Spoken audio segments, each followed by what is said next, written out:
मी Bhimrao Kadale Patil BKP24 मराठीमध्ये आपलं सर्वांचं स्वागत. आज नवीन दिवस, नवीन विषय, नवीन दिवसाची नवीन अशी चर्चा. आज चर्चा घेऊन आलोय म्हणजे बघा, भारतीय जनता पक्षानं एकनाथ शिंदेचं अक्षरशः कंबारड मोडले का काय.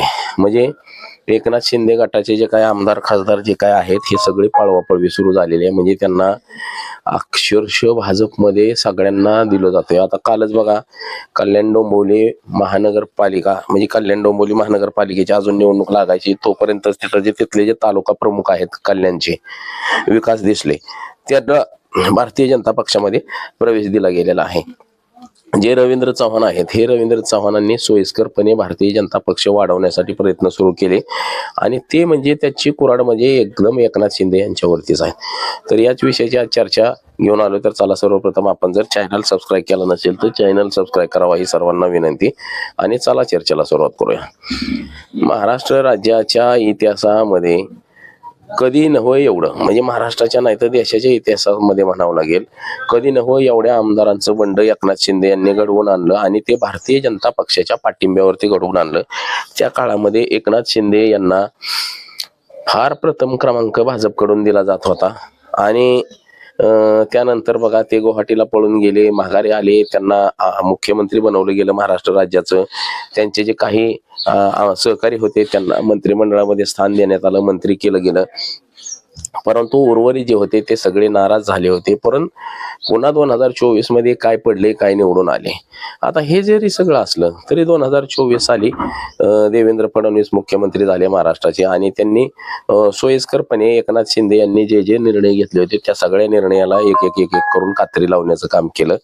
आता जरी कात्री लावलेली असली तरी ह्यांचं मात्र आता एकमेकाचं कसलंही जमणं असं झालेलं आहे. म्हणजे एकनाथ शिंदे यांनी साहजिकच की देवेंद्र फडणवीस यांना सुद्धा अडचणीत आणण्याचं काम सुरू केलं होतं, पण हुशार नाही तो देवेंद्र फडणवीस कसला. देवेंद्र फडणवीस हे तर अतिशय हुशार आणि चलाक माणूस.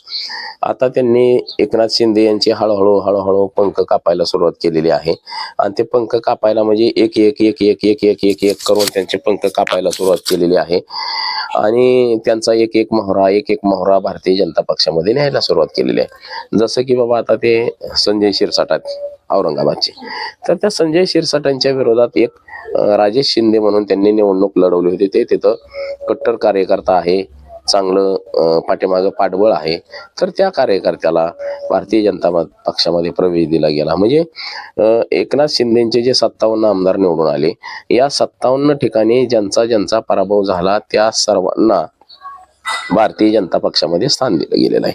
आता त्यातच भारतीय जनता पक्षानं डाव टाकला कसा की रवींद्र चव्हाण हे 2022-23 नंतर म्हणजे 24 पर्यंत ते मंत्रिमंडळामध्ये सार्वजनिक बांधकाम मंत्री होते.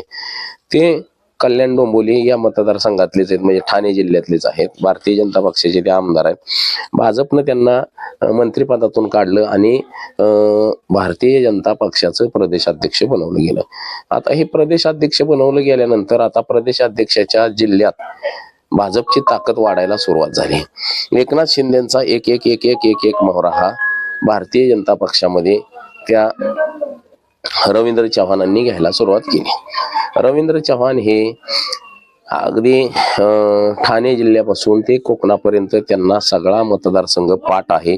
कुठल्या तालुक्यामध्ये कोण कार्यकर्ता कोणाला पक्षामध्ये घेतलं पाहिजे, कोणाला नाही घेतलं पाहिजे, असं त्यांना सगळी अक्षरशः विसंबूत माहिती आहे. आणि त्यांनी कालच आता म्हणजे पाठीमागच्या काळामध्ये अनेक माजी आमदार हे भाजपमध्ये घेतले. तसंच एकनाथ शिंदेचे सुद्धा अनेक विरोधक, एकनाथ शिंदेच्या पक्षाची सुद्धा अनेक लोक घेतली.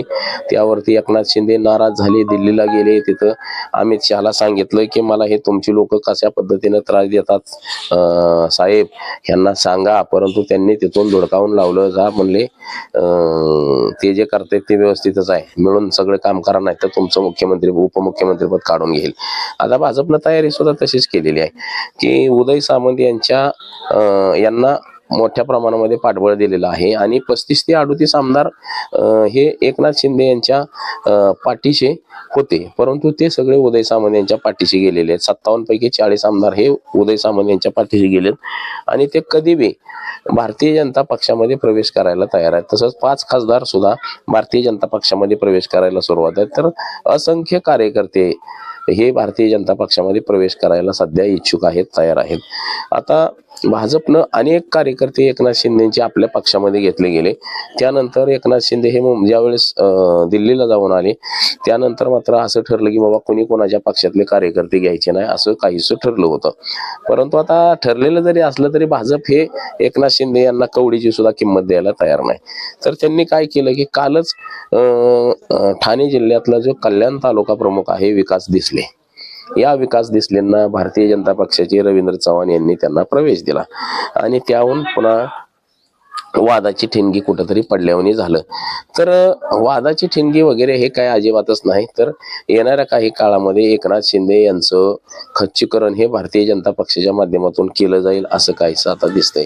म्हणजे एकनाथ शिंदे यांना सुपडा साफ केलं जाईल, त्यांच्या मागे जे काय कार्यकर्ते आहेत हे सगळे भाजपमध्ये नेले जातील. आता एकनाथ शिंदे यांना एकट्यालाच उघडं पाडलं जाईल असं सध्याच तरी चित्र दिसतंय. म्हणजे जसं की बाबा त्या उदय सामंत यांच्या पाठीशी ही सगळी अख्खी शिवसेना लावली, एकनाथ शिंदे जास्त वळवळ करायला लागले. म्हणजे ठाणे जिल्हा हा एकनाथ शिंदेचा बालेकिल्ला मानला जातो.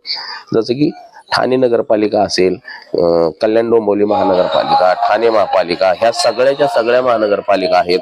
ह्या काही काळामध्ये एकनाथ शिंदे यांना नेस्तनाबूत केलं जाईल असंच काहीसं चित्र सध्याचं तरी आपल्याला दिसतंय.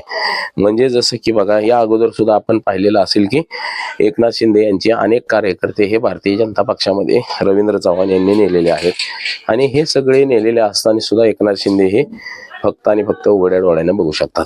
आणि ठाणे जिल्हा हा एकनाथ शिंदेचा बालेकिल्ला आहे, परंतु या बालेकिल्ल्याला सुद्धा कशा पद्धतीनं सुरुंग लावला जातोय हे सुद्धा आपण पाहणं गरजेचं आहे. म्हणजे एकनाथ शिंदेचे या ठिकाणचे जेवढे काही कार्यकर्ते आहेत हे सगळे हळूवार भाजपमध्ये घेऊन गेलेले आहेत, भाजपमध्ये घेऊन चाललेले आहेत.